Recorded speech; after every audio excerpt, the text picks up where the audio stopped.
तो लिखो बच्चों, आज का टॉपिक जो स्टार्ट कर रहे हैं वो है ऑपरेटिंग कॉस्टिंग।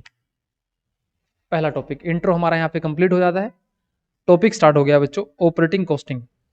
पहला पॉइंट लिखेंगे कॉपी के अंदर, objective of the chapter. Objective of the chapter.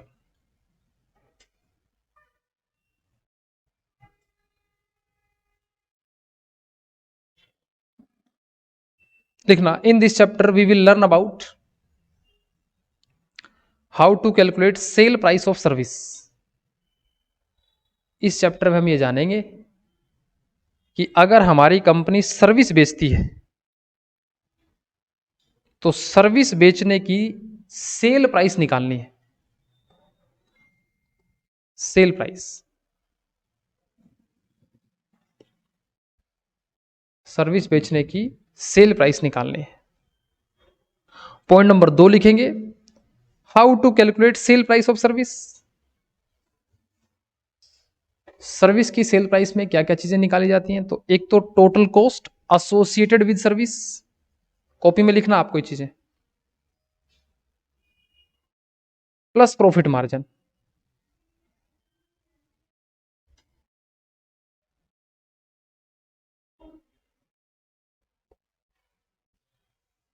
Plus profit margin, total cost associated with service plus profit.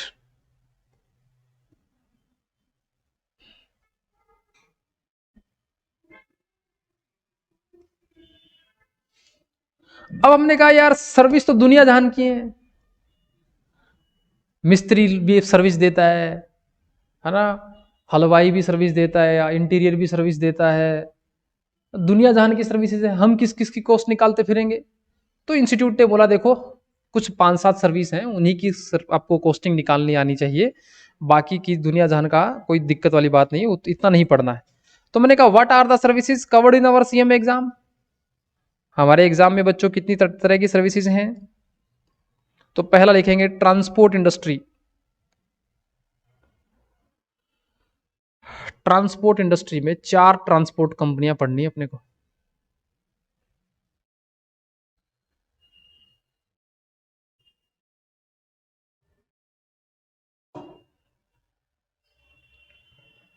पहला बस ट्रांसपोर्ट, बस वाले किराया कैसे लेते भाई? कितने पैसेंजर हैं, कितने किलोमीटर, इस बेसिस पे लेते हैं क्या, कि कितने लोग हैं और कितनी दूर जाएंगे। ज्यादा दूर जाने वालों से ज्यादा बड़ी टिकट ली जाएगी, कम दूर जाने वालों से छोटी टिकट, मतलब कम पैसे की टिकट ली जाएगी। तो इसका मतलब इसकी कॉस्ट यूनिट होगी पैसेंजर किलोमीटर। ये दो ही चीज देखेंगे, बस वाले देखेंगे पैसेंजर कितने हैं और किलोमीटर कितने हैं, पैसेंजर किलोमीटर। अगर ओला उबर बुक करते हैं अपन, तो ये ऐसे थोड़ी देखते हैं एक सवारी है कि 2 है कि 3 है। अगर कार बुक करी है तो 4 जा सकते हैं, बाइक बुक करी है तो एक ही जा सकता है। तो 4 कार में जाओ चाहे 2 जने कार में जाओ, पैसा उतना ही लेते हैं। तो ये सिर्फ और देखते हैं क्या चीज देखते हैं, बुकिंग किलोमीटर, कितने किलोमीटर के लिए बुक करी है।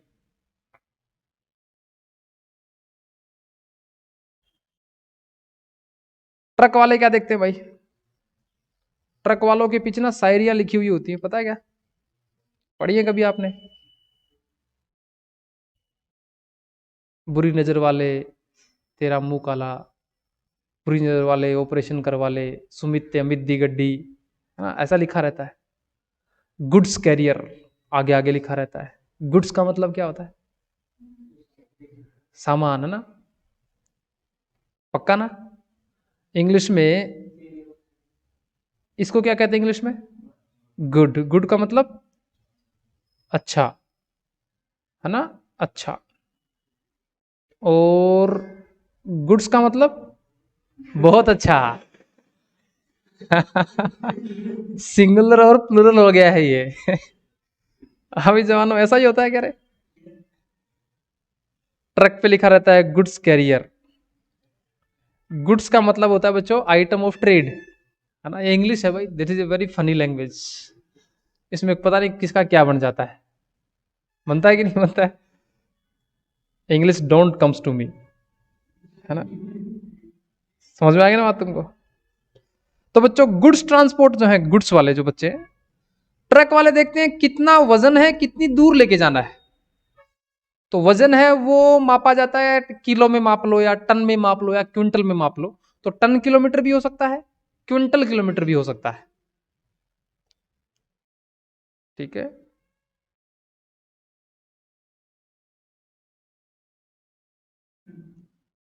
है ना, इंग्लिश का ऐसा ही है भाई। इंग्लिश में देखो एक बात और होती है, इन इन का मतलब अंदर, और एक ऐसा वाला भी तो इन होता है, आई डबल एन वाला इन, इसका मतलब बहुत अंदर।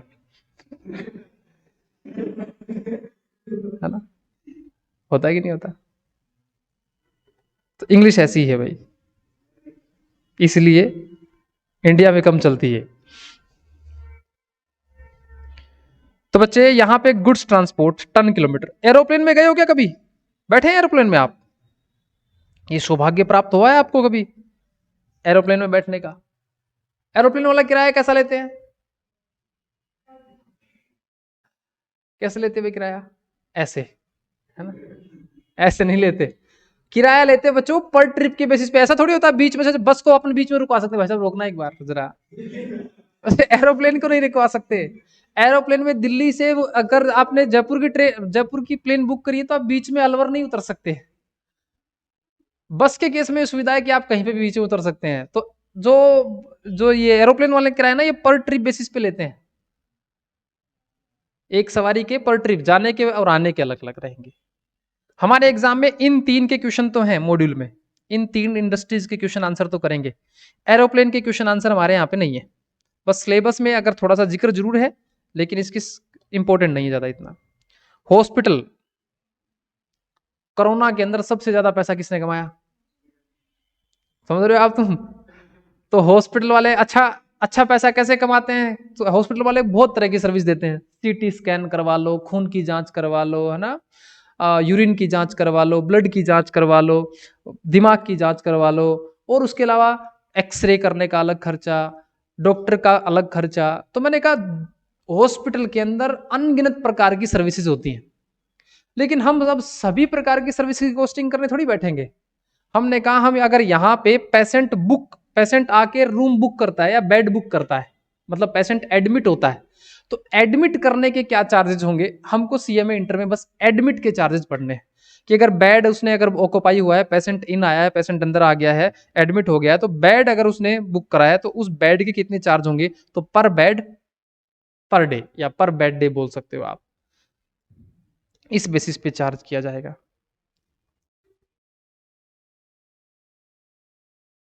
होटल में भोजन तो किया ही होगा कभी ना कभी। अब होटल वाले भी अनेक तरह की सेवाएं देते हैं, स्विमिंग पूल की समस्या सेवा देते हैं, और स्टीम बाथ वगैरह है ना, स्पा वगैरह भी खोल रखे हैं, वो गेमिंग जोन भी होते हैं। तो हमने कहा दुनिया जहान की सर्विस होती है होटल में, लेकिन हम यहाँ पे सिर्फ एक ही सर्विस के बारे में पढ़ेंगे। अगर हमने रूम बुक किया है तो रूम बुक करने के कितने रुपए के चार्जेस लिए जाएंगे, सिर्फ हम सीएमए इंटर में इतना ही पढ़ेंगे। तो इसके केस में जो कॉस्ट यूनिट होगी वो रूम डेज, मतलब कितने रूम कितने दिन के लिए बुक किए हैं, कितने रूम और कितने दिन के लिए बुक किए हैं, ये बात पढ़ेंगे हम। बिजली वाले बहुत बदनाम है मार्केट में, है ना, बिजली वाले बदनाम होते हैं ना मार्केट में। बिजली वाले जो अपना मीटर का बिल बनाते हैं ना बच्चों, वो किलोवाट आवर्स के बेसिस पे बनाते हैं। किलोवाट आवर्स का मतलब क्या होता है, देसी भाषा में समझो ना, जैसे मैं कहूं भैया मेरे को तो 2 बल्ब और एक पंखा चलाना, गरीब आदमी हूं मैं तो आपका कम किलोवाट आवर्स का कनेक्शन मिलेगा आपको। तो आपका जो यूनिट निकलेंगी ना, मीटर के अंदर यूनिट निकलेंगी, वो सस्ती दर होगी बिजली की। मैं कहूँ नहीं भैया मुझे तो आटा चक्की चलानी है, साथ में 2 फ्रिज भी चलाने हैं, 2 हीटर भी चलाने हैं, तो आपको ज्यादा किलोवाट आवर्स का कनेक्शन लेना पड़ेगा, उसकी यूनिट रेट आएगी ना वो थोड़ी सी महंगी आएगी। तो बिजली वाले जो कस्टमर का बिल बनाते हैं ना, वो किलोवाट आवर्स बेसिस पे बनाते हैं, और किलोवाट आवर्स के अंदर ही जो मीटर में यूनिट निकलती है ना, वो इसी के अंदर होती है, किलोवाट आवर्स के अंदर। तो बिजली वाले जो है बच्चों किलोवाट आवर्स के बेसिस पे अपनी कॉस्टिंग करते हैं। स्कूल बस सुबह सुबह लेने आती थी क्या आपको, अब वो जमाने गए हैं, अब आप बड़े हो गए बच्चों, अब स्कूल बस लेने नहीं आएगी आपको। तो स्कूल बस का जो पैसा लिया जाता था वो कैसे लिया जाता था, स्कूल बस का पैसा लिया जाता था मंथली बेसिस पे, 500 रुपए, 800 रुपए, 1000 रुपए। ऐसा होता था क्या जिस दिन आप छुट्टी मार लो आपके बस का किराया कट जाए?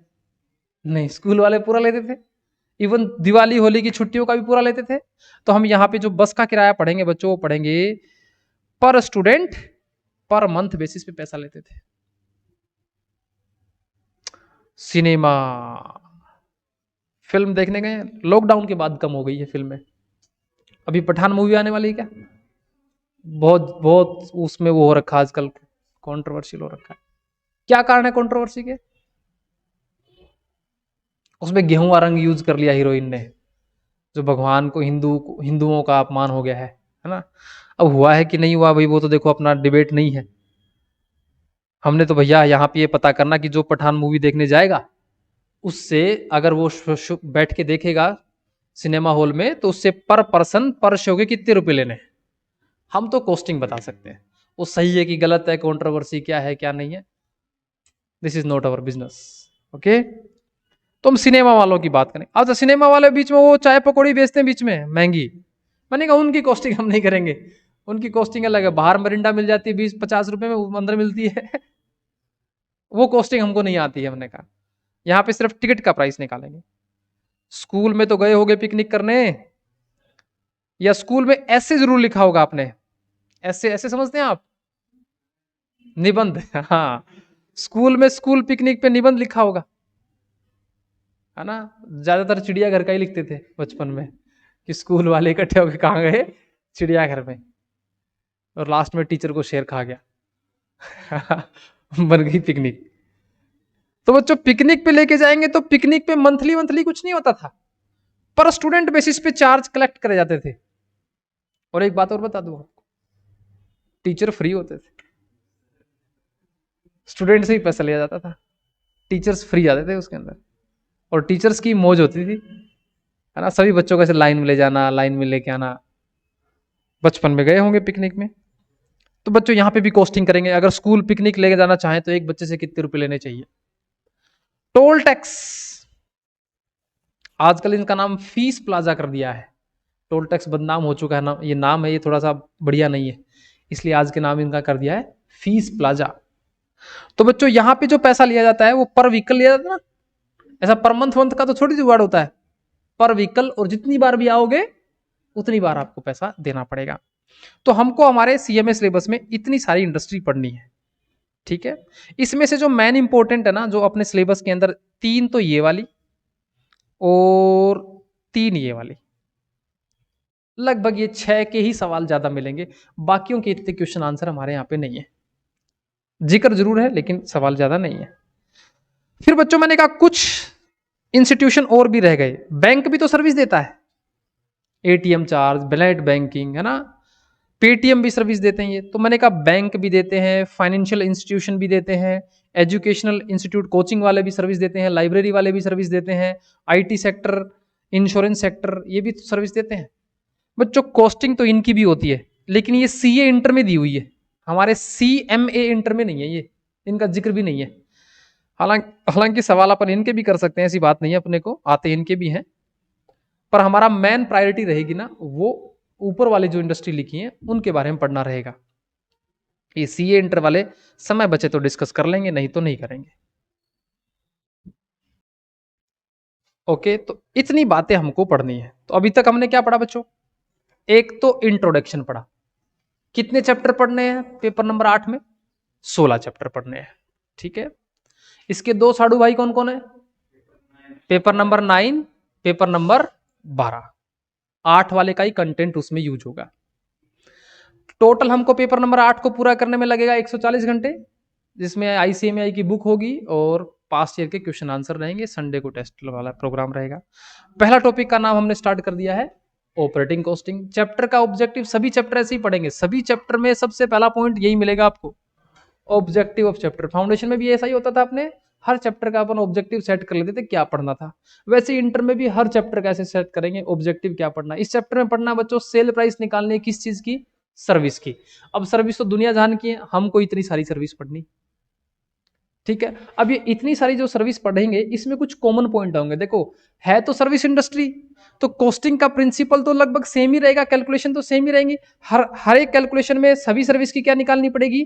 टोटल कॉस्ट, फिर उसमें क्या जोड़ना पड़ेगा, प्रॉफिट, और कस्टमर से अपन क्या ले लेंगे, सेल प्राइस। अब होटल वाले हैं तो रूम डेज, हॉस्पिटल वाले हैं तो बेड डेज, ओला उबर वाले हैं तो बुकिंग किलोमीटर, हॉस्पिटल और अपने जो ट्रक वाले हैं तो टन किलोमीटर, बस वाले हैं तो पैसेंजर किलोमीटर, है ना, हवाई जहाज वाले हैं तो पर ट्रिप। अल्टीमेटली अपने को निकालनी सेल प्राइस। अब हमने कहा भाई देखो, पॉइंट नंबर 4 में कुछ कॉमन पॉइंट है।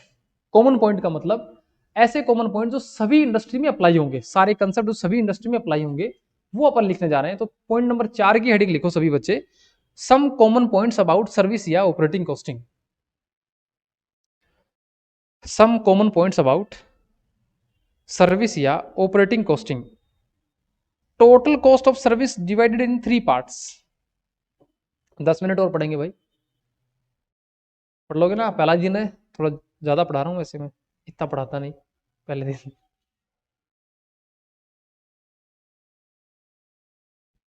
क्योंकि फाउंडेशन के एग्जाम 10 दिन लेट हो गए, इसलिए अपने को 10 दिन कवर करने पड़ेंगे ना। Total cost of service divided in 3 parts. बस ये कि पॉइंट नंबर 4 ही लिखना है बस अपने को।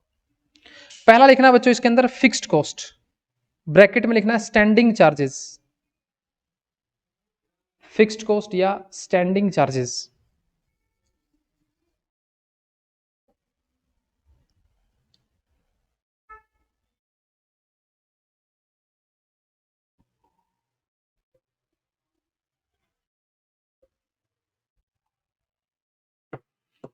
इसमें लिखना है this is time period cost.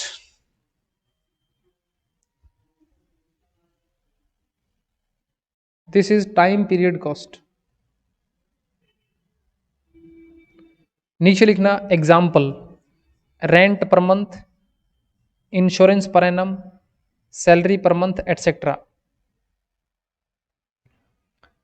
Rent per month, insurance per annum, salary per month etcetera. ये बहुत बार फाउंडेशन में पढ़ चुके थे अपन। ऐसा खर्चा जो टाइम ड्यूरेशन से कनेक्टेड होता है। टाइम बढ़ गया, जैसे 1 महीने का किराया 2000, तो 2 महीने का 4, 3 महीने का 6। टाइम बढ़ रहा है, कॉस्ट भी बढ़ रही है, टाइम कम होएगा, कॉस्ट भी कम होएगी। ऐसे खर्चे को हम कहेंगे फिक्स्ड कॉस्ट। जैसे फिर अपन ये होटल के केस पे लगाएंगे, होटल की बिल्डिंग का रेंट, होटल की बिल्डिंग का इंश्योरेंस। बस के केस में लगाएंगे, बस के ड्राइवर की सैलरी, कंडक्टर की सैलरी, साफ सफाई वाले की सैलरी, इंश्योरेंस। नेक्स्ट लिखना है बच्चों वेरिएबल कॉस्ट, ब्रैकेट में लिखना है रनिंग चार्जेस, कि बिजनेस को रन करेंगे तो ही लगेगा। वेरिएबल कॉस्ट, ब्रैकेट में लिखना है रनिंग चार्जेस।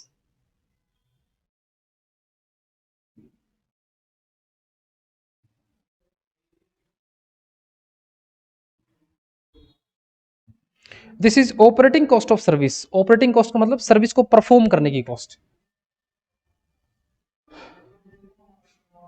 फ्यूल पर किलोमीटर, तेल डालोगे बस ट्रक के अंदर। ऑयल, ड्राइवर की salary based on kilometre. Other consumable etcetera. Other consumable etcetera.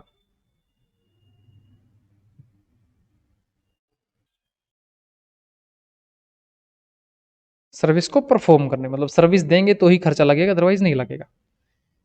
And last point बच्चों semi variable. This is mix up of variable cost and fixed cost. This is mix up of variable cost and fixed cost.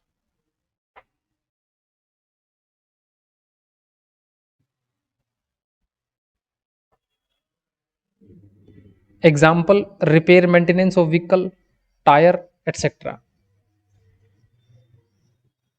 बस यहीं तक लिखना है आज।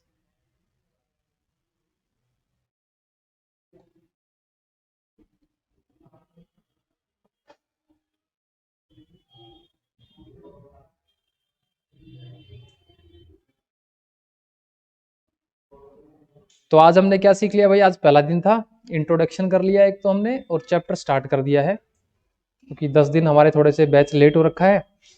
तो जो भी आपके भाई बहन उनको सबको इन्फॉर्म कर दो फटाफट, फेस टू फेस आना चाहें। लाइव लाइव काफ़ी ज़्यादा बच्चे थे आज, फेस टू फेस आओ जरा, थोड़ा बोलने में मजा आएगा, पढ़ने में मजा आएगा। यशवंत को और फेमस करेंगे इस बैच में, ठीक है। हाँ, किसी को भी फेमस करवाना हो तो टेक्स्ट मी। तो शांति से पढ़ के दिखाना पड़ेगा उसको, फिर उसको फेमस नहीं करेंगे। फिर वो हो गया ना, वो बोलते ना, इंग्लिश में फ्रेज बोलते हैं वो कि आप चुप रहो, आपके काम को बोलने दो, ऐसा वाला काम।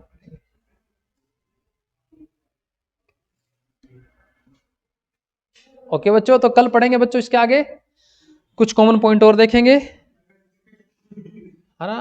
अब पीछे मत छूट जाना, आप रोज बराबर बराबर काम करते रहना, और रफ कॉपी नहीं लगानी है, फेयर कॉपी लगानी है सबको, ठीक है। ओके बच्चे, आज के लिए इतना ही, थैंक यू वेरी मच, कल मिलेंगे आपसे, बाय बाय। सर